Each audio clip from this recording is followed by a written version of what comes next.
Hey guys, welcome to our video on the post-operative guide for guided bone regeneration, which is the same thing as ridge augmentation. Alright, so the first 24 hours, here's what you should expect. From a pain perspective, the amount of pain that you feel after the bone graft was performed has everything to do with the size and difficulty of the graft. The larger the graft, the more pain you're likely going to feel afterwards.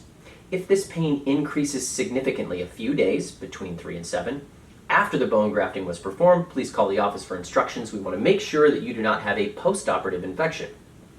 Regarding bleeding, you're going to bleed for the first 24 hours after surgery. This is completely normal.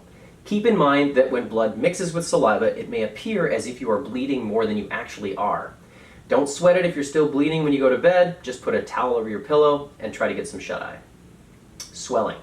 You are definitely going to experience swelling after this type of surgery. The amount of swelling has everything to do with the size of the graft and the complexity of the procedure. The swelling is usually greatest in the first 4 days and should start to decrease by days 7 to 10. If this swelling increases significantly a few days, between 3 and 7, after this grafting procedure was performed, please call the office for instructions. Again, we want to make sure that you don't have a post-op infection. Regarding sutures, if sutures were placed directly after surgery, well, more than likely they will be, you might feel them with your tongue. Do your best to leave these little guys alone. Messing with them ultimately has a negative effect on the healing of the graft. In all bone grafting cases, more than likely a non-dissolvable type of suture is going to be used. The suture will remain in place for the first 2 to 6 weeks following surgery, and they will be removed by our office. Let's talk about some strict no-can-dos. Number 1, do not rinse with anything for the first 24 hours after surgery. Number 2, do not spit, suck through straws, or touch the surgical site. I mean, do not even pull on your cheeks or lips to look at it for the first 7 days after surgery. Number 3, do not rub or apply excess pressure to your face to massage the area where bone grafting was done. This bone needs to heal without any outside pressure. Number 4, do not smoke or drink alcohol for the first 3 days after surgery, although we highly recommend that you quit smoking altogether. Number 5, do not exercise, mow the lawn, vacuum the house, or play sports for the first 5 days after surgery because these activities tend to increase the risk for bleeding. At a bare minimum for the first 24 hours, you should be nothing but a couch potato. Number 6, do not eat or drink hot foods or beverages. Warm stuff is okay for the first 7 days after surgery. Remember, it's nothing but cold for the first 24 hours. Do not consume spicy foods, chips, popcorn, carbonated drinks, or acidic juices like orange or grapefruit juice for the first 14 days after surgery. Okay, let's talk about some things that you should do to improve the healing. So for pressure, bite down gently on the gauze that we've placed over the surgical site, making sure that it stays in place, and the best way to do this is to avoid talking. Do not change them for at least the first hours, unless the first hour after surgery, unless the bleeding has not been controlled. The packs may be gently removed after 1 hour. If active bleeding is still persistent, place enough new gauze to obtain pressure over the surgical site for another 30 minutes. The gauze may then be changed as necessary. This is typically between every 30 and 45 minutes. It's best to make sure that this gauze is moist, not too wet, but definitely not dry, and then place it comfortably over the site and apply firm pressure. Regarding cold packs, as you leave the office and when you arrive home, use a cold pack on your face next to the area where surgery was performed. We do this to keep the swelling down. Keep the cold pack on for 20 minutes and then off for 20 minutes. You can repeat this cycle for the first 36 hours after surgery. As far as medications are concerned, please take all the medications given to you as prescribed or as directed. You may have already started them a day or so before surgery. Take all the medications with food unless otherwise stated. The only exception to this rule is narcotic type pain medication. If you choose not to take those, that is completely fine with us. Regarding oral hygiene, do not rinse your mouth for the first 24 hours. Starting 1 day after surgery, you can begin rinsing, and you may even start brushing or flossing your teeth. But be extremely careful around the area where surgery was performed. If you are uncomfortable brushing the surgical site, then don't do it. The area will be just fine for the next 2 weeks. Do not, under any circumstances, use a water pick or water flossing device anywhere near the site because this is traumatic to the healing process. Rinsing with the prescription mouthwash or something like Listerine or warm salt water will help keep the treated area clean. To make this warm saltwater rinse, simply take 1 teaspoon of salt in half a glass of warm water. Remember, not hot. A little bit of caution with rinsing. Do not rinse vigorously with the mouthwash in your mouth. Instead, just put the mouthwash in and then gently rock your head from side to side, bathing the surgical site in the mouthwash. As far as diet is concerned, most of our patients find it's very difficult to sit down and eat a normal meal after dental surgery. It's not difficult to see why. Chewing or chomping on the surgical site may aggravate the area, causing pain. It could also reopen the surgical site, which may result in an infection or serious healing complications. So we suggest you eat soft foods, take smaller bites, and chew only on the areas where no surgery was performed.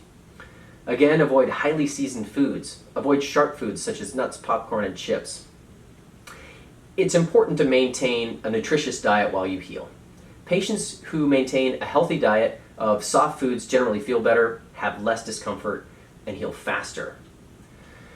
Regarding supplementation of multivitamins. So it's great to have a healthy, balanced diet, but all too often this isn't quite enough. A lot of Americans walk around with vitamin deficiencies that they're completely unaware of, and this could potentially negatively affect how they heal. So it's our recommendation that you make sure that you're taking a high-quality multivitamin supplement while you're healing, and make sure that if this supplement does not include vitamin D, that you find some way to add that into the supplementation. All right, so for days 2 through 14, here's what you should expect. From a pain perspective, quite often the second day is as bad, if not worse, than the first day. Hang in there, you're going to get through this. Again, the amount of pain is directly associated with the size and difficulty of the bone grafting performed. Pain is usually the worst for the first 3 days, but it should be gone or at least getting better by days 10 through 14. If this pain increases, or if swelling increases significantly a few days, between 3 and 7, after the graft, please call our office for instructions. We want to make sure that you do not have a post-op infection. Regarding bleeding, you may still have a little bit of bleeding from the surgical site at this point in time. This should mainly be in the form of oozing and would appear to be a little bit more pink because it's mixing with your saliva. If you still have heavy bleeding by the end of day 2, please give the office a call and we'll take care of it. Regarding swelling, you may experience additional swelling from what you saw in the first 24 hours. This swelling may continue to get worse the second day, but it should level off by day 3 and slowly begin to decrease by days 4 and 5. Remember, if the swelling increases significantly a few days, between 3 and 7, after surgery, please call our office for instructions. We want to make sure that you don't have a post-op infection. Regarding bruising, the development of a black or blue-green, maybe even yellow discoloration on the outside of your face is the result of blood spreading and pooling underneath your tissues. It's quite normal to bruise from a bone graft in the first 2 to 3 days after surgery. The size and length of time that you have the bruise will be directly related to the size and complexity of the graft. Most bruises tend to go away in the first 7 days. However, some may persist for up to 14 days after surgery. One last little tidbit. When bone grafting, significant bone grafting is performed, it's not uncommon to have a black eye or for the bruising to extend into your cheeks and underneath your chin. Remember that blood spreads away from the surgical site. So if we did surgery on your upper arch, it's common to have black eyes. If we did surgery on the lower arch or upper arch, it's common to bruise in the cheeks, and then gravity takes that blood down and sometimes into your neck. Some patients tend to bleed more than others, and those are the types of patients that are going to bruise more. So, what are some things that you can do to improve your healing at this point in time? Warm packs. So, after the first 24 to 36 hours, the cold packs can now be switched to warm packs. Although this is not required, it might still feel pretty good. Gentle pressure is all you're going to need, and just make sure this thing is not hot. Regarding your diet. So your diet after the first 24 hours will be slightly different than your diet in the first 24 hours. Remember, your diet in the first 24 hours is all soft and it needs to be cold. After the first 24 hours, you can now switch to warm but not hot foods. As a general rule of thumb, if you can pinch through it easily, you're allowed to eat it, but if you can't, you should not eat it. We suggest that you continue to eat these soft foods, taking smaller bites and chewing only on areas where grafting was not performed. Okay, one last piece. Maintain your vitamin supplementation. Stay on your multivitamin and make sure that it has vitamin D. So what do you do after days 15 and on? Here's what you should expect. From a pain and swelling perspective, you should really no longer be experiencing any major pain in the third week of healing.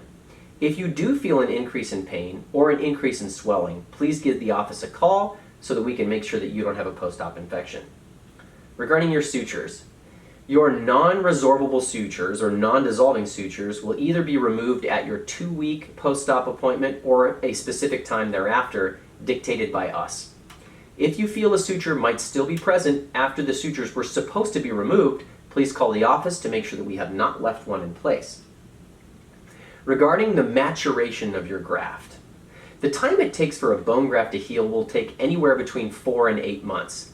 The healing time is directly correlated with the size and complexity of the bone grafting performed. Things to avoid.